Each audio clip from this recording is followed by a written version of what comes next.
Okay, hello. So I wanted to do another video because I felt inspired and it's a nice day out here. So I wanted to talk about the mind and how we can make it more clear and how we can use it as a tool, I guess. These are just ideas, but I kind of just wanted to talk generally about that. I think there's so much in this life now which can distract us and keep us focused on the wrong things. So especially now, having a clear mind is just so very important.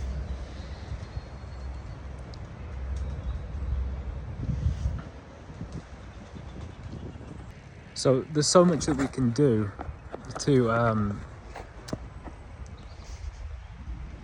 benefit our minds, and I think one of the best things we can do for that to start with is to just slow down. Life is so fast-paced, the modern world is so fast-paced, society is so fast-paced. If we can take moments to slow down and just see things for how they are, then that's going to benefit the mind a lot more.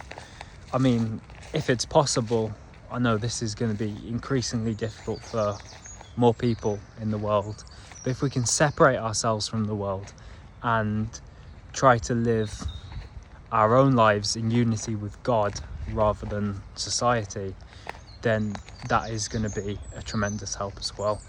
And to be honest, I'd even go as far as to say that's the first step, which is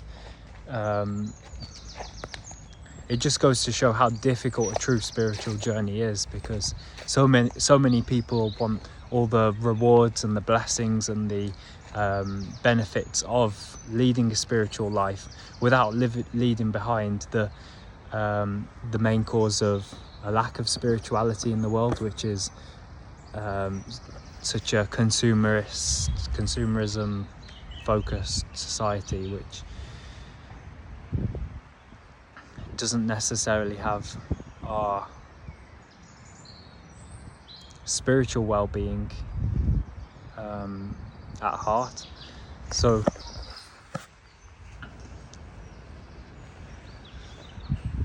to leave that behind is a massive first step, and it's incredibly necessary, because when we leave that behind, then we're separated from that and we can actually start to live authentically and in good spirit.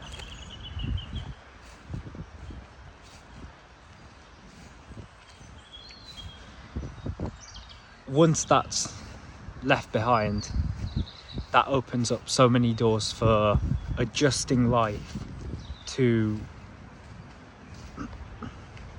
live more authentically. But we need to start taking risks and start doing things that feel right, even if they are difficult and even scary to do. Because it's so easy to live a life that's easy, just do what everyone else does, follow the crowd and you'll get by. But will you feel deeply rewarded for that, or will it feel like there's something missing inside of you? That's the question. So when we start to take more risks and we start to figure stuff out for ourselves, then that's already the first step of sharpening the mind and differentiating it from just vast amounts of media. Because it doesn't matter what kind of path you follow, if you're not thinking for yourself, then the thoughts that you have in your head, they aren't your thoughts, they're someone else's thoughts. And the question is whether their intentions are the same intentions that you have at heart. So making that distinction is a big first step. And then from that, we can start to make choices and decisions, such as what food we're eating. I mean, depending on what food you're eating depends massively on what your state of mind is. There's just so many foods out there in the world which aren't going to do your mind very good. For example, pretty much anything you can get at the supermarket to some extent is, that's pretty noisy, is going to have chemicals in it, and the chemicals are going to make your mind work in ways which is questionable whether that's going to be actually help you out.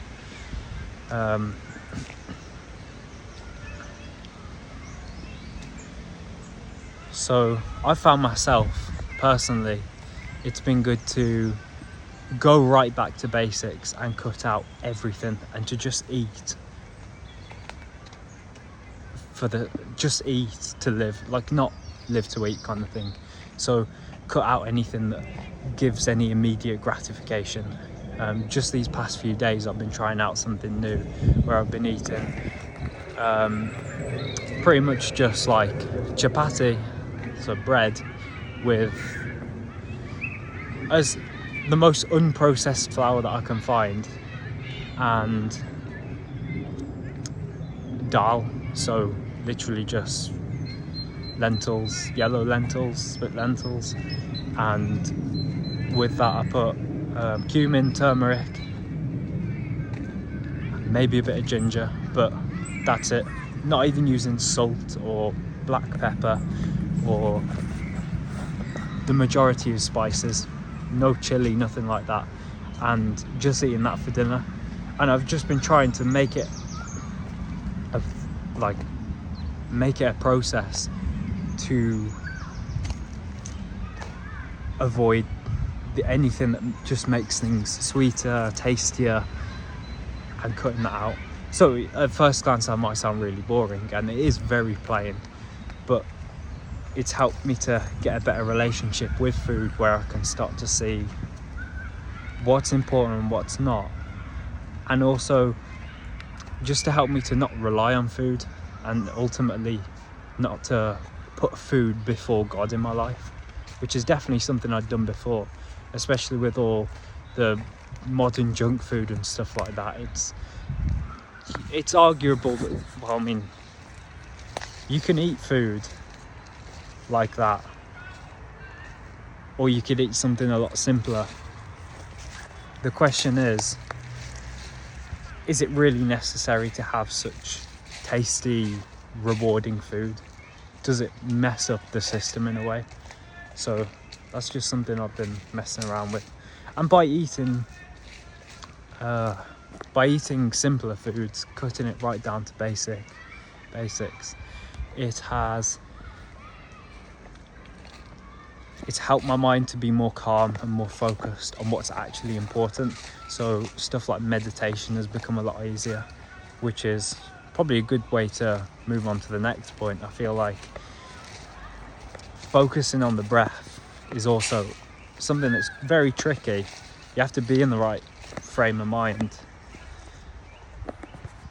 but when you are, it's something that can really help you to go within, because ultimately the goal in some respect is to just quiet the mind and to connect with everything that isn't the thoughts in your head. Because I don't know, the thinking all the time can get quite overwhelming. I know it does for me, and sometimes I get so lost in thought that I don't even realise that I've been thinking. Like, they'll come if I meditate well enough, if I'm really focused in my meditation, and I realise the patterns of thinking that I've been going through, then I can see the beginning of the pattern forming. And at that point, it just blows my mind. It's like, wow, this is the start of this circular motion of thought, which I can get lost in for so long and lose who I actually am, like in my soul, you might say, who I am spiritually. I can lose that in those thoughts. And who knows when I'd be able to recover that? Who knows when I'd be able to realize the truth again? Because once you get lost in that thought, you're in the thought. And you really have to pull back and get out of that thought if you want to escape and see the reality of things again. So that's something I learned about that.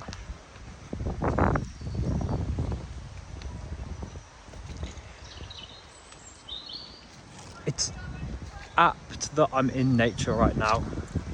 I think I like recording these videos in nature because it gives me a reason to get out here within the trees and the wind and the sun and the birds, and it helps me to see how important this actually is.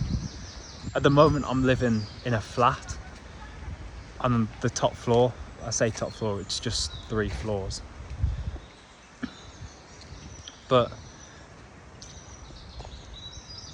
living in that circumstance, it's helped me to realise how important nature is, because it's so much more difficult to get out into nature when you're so far separated from it. And that's only 3 floors of flats. I'm sure there's loads of people who have other situations where it's like they're living in like even more of a brick prison kind of thing. Like, I mean, no one wants to think of their home as a prison. I certainly don't. So I guess it's not really relevant that I've used that analogy. But when you're separated from nature, anything can be a prison. Because coming out into nature and hearing the birds and hearing the wildlife, seeing the wildlife, interacting with it, it's just such a great way to be fresh again, and to breathe and slow down, as I mentioned earlier, how important slowing down is.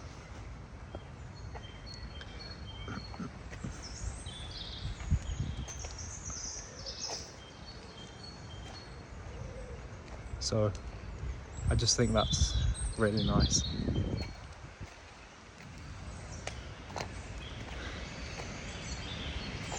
And even now I just feel the need to just take a breath and just relax a little bit.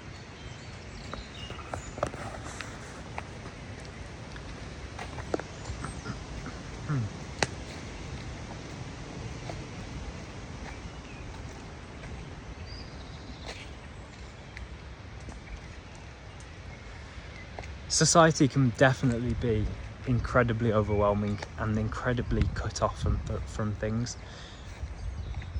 In recent years, I've tried to distance myself from that in a way and live my own individual life in my own personal bubble kind of thing. And it's pretty fun to be off the grid in a way. It feels like I'm off the grid, but it's more just like I'm on the edge of society, and like I can find my way in and through society if I need to, but it's not a necessity. It's an option that I have. And that's definitely been a blessing for me, and it's helped me to come to understand myself and the world around me a lot better.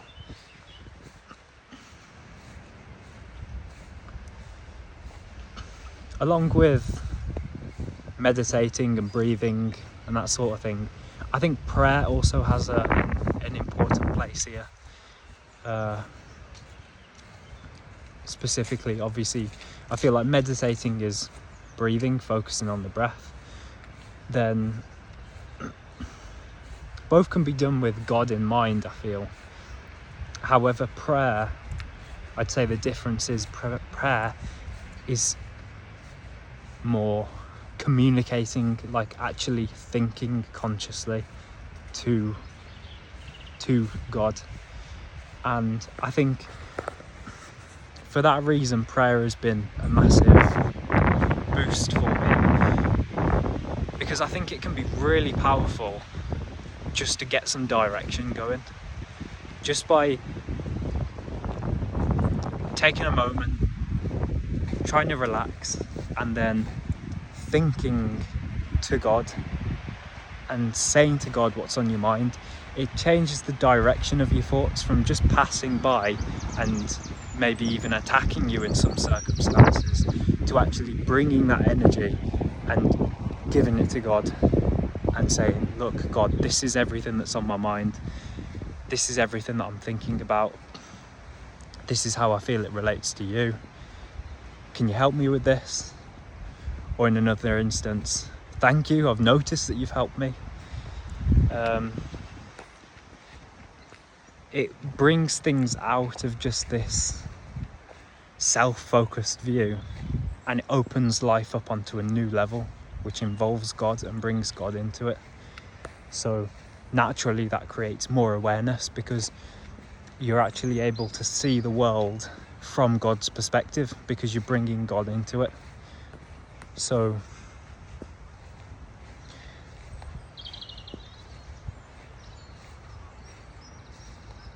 naturally I feel there's more peace there and more direction and focus, because you're saying this is the direction that I want to head in. Which is good, because we have so much energy as human beings, spiritual beings. There's so much energy in us that we have to direct that somewhere, or else we'll just get caught up in it. And I think this is where the idea of sin happens, where, I mean, the original Hebrew word for that, before it was translated into sin, would have been to miss the mark. It's not hitting the target. It's doing something that not necessarily was the best thing to do, which is something we all do all the time, regardless of our situation. But obviously the mind can get quite caught up on that, and it can be a bit confusing.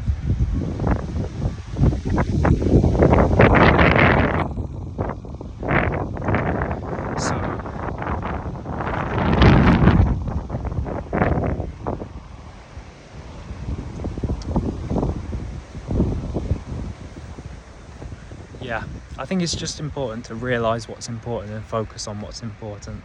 And God being God is very important. We can't necessarily comprehend God that well from a human, earthly perspective. At least our minds can't really comprehend God that well. So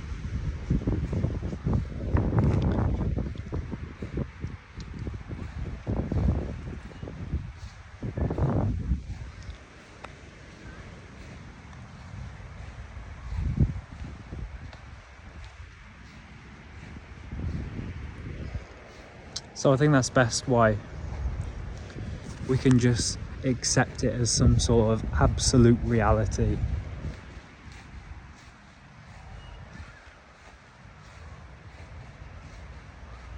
And aim towards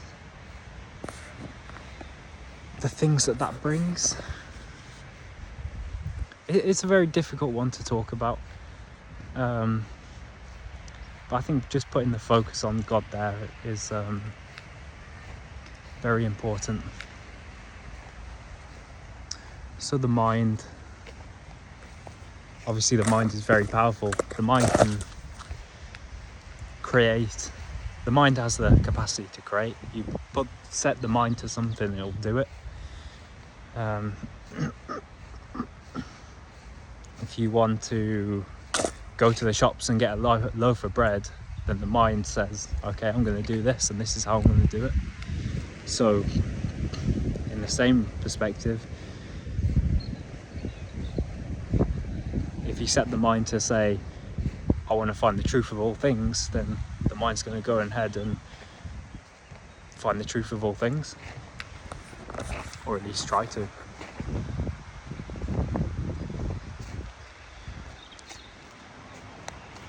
So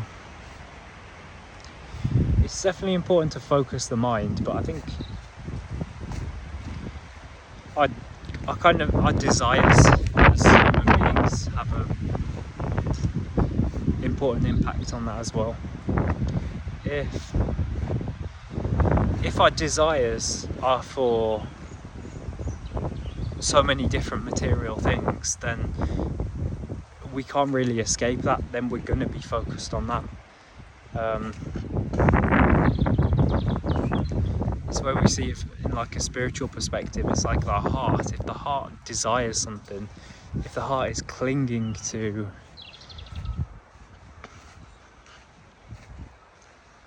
some sort of idea, some sort of, whether it be just to name a few that maybe come to mind, stuff like sex, food, you know, you get the idea, material things, then that is going to be what the mind will aim for. But if we're able to let go of that, which is incredibly difficult, but with God's help we can do anything, then we open the heart up to new possibilities. Because ultimately the ultimate goal is God's love. Because God's love is all-encompassing. It's the best thing anyone can wish for. When we say eat sweet food and chocolate and that kind of stuff, that's our heart longing to fill a gap that can be filled with God's love. But obviously when we eat sweet food, in this example, then that's our attempt at a temporary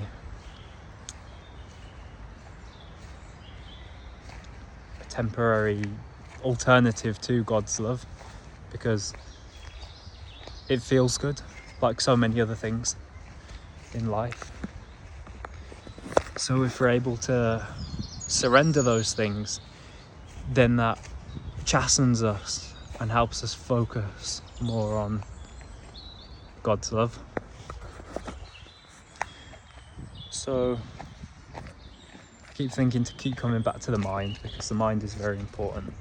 Well, obviously it's very important. So many things are important. But that's kind of like the topic of this video. I'm trying to stay on topic so I don't keep drifting off and covering loads of subjects.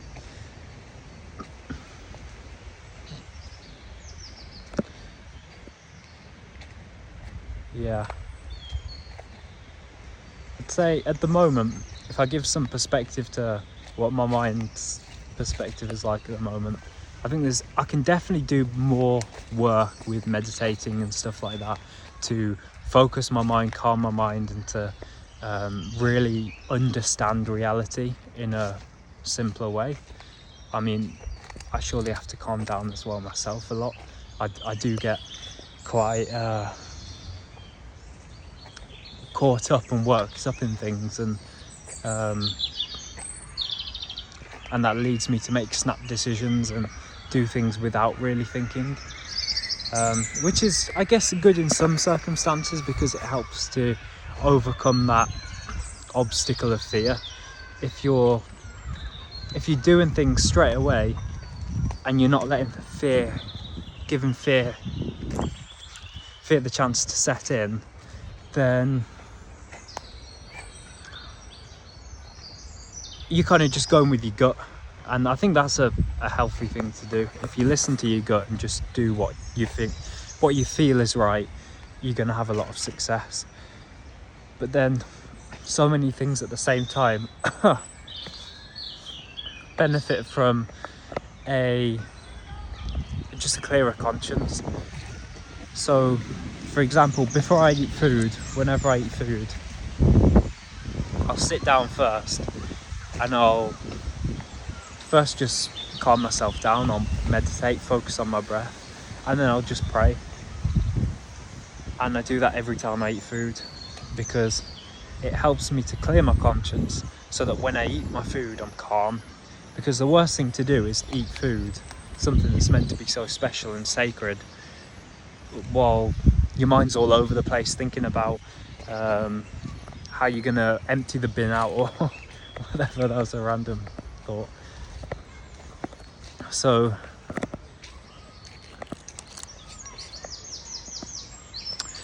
that's what I'd say about that. I think I just need to calm down a lot of the time and just chill out, and it helps me to just feel more focused on things and understand what's important, because what's important is so simple, but it's also so easy to get caught up in these ideas and fears and stuff like that. But all these things will get taken care of. They always get taken care of. So there's no point in worrying. But that's the nature of the mind, to worry and get caught up and lost and confused. So yeah, I could definitely work on that.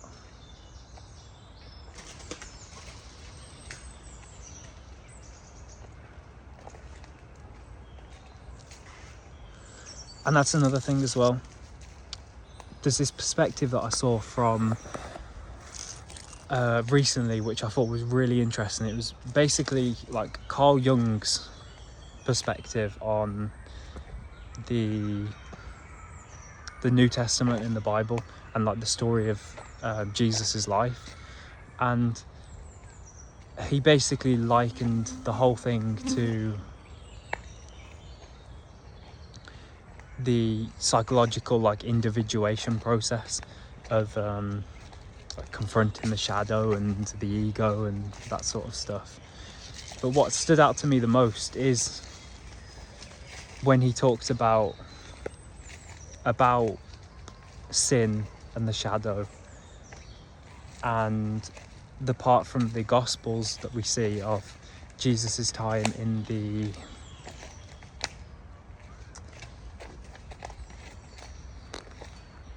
wilderness, when he went into the desert 40 days and 40 nights and he was tempted. And basically the perspective that he put on it is that how did Jesus approach the devil? Well, he didn't run away from the devil. He didn't give in to the devil. The devil tempted him, and he said, no, I'm not going to do that because it's written in scripture, etc., etc. It's like he said no and gave a reason. He stood up to the devil.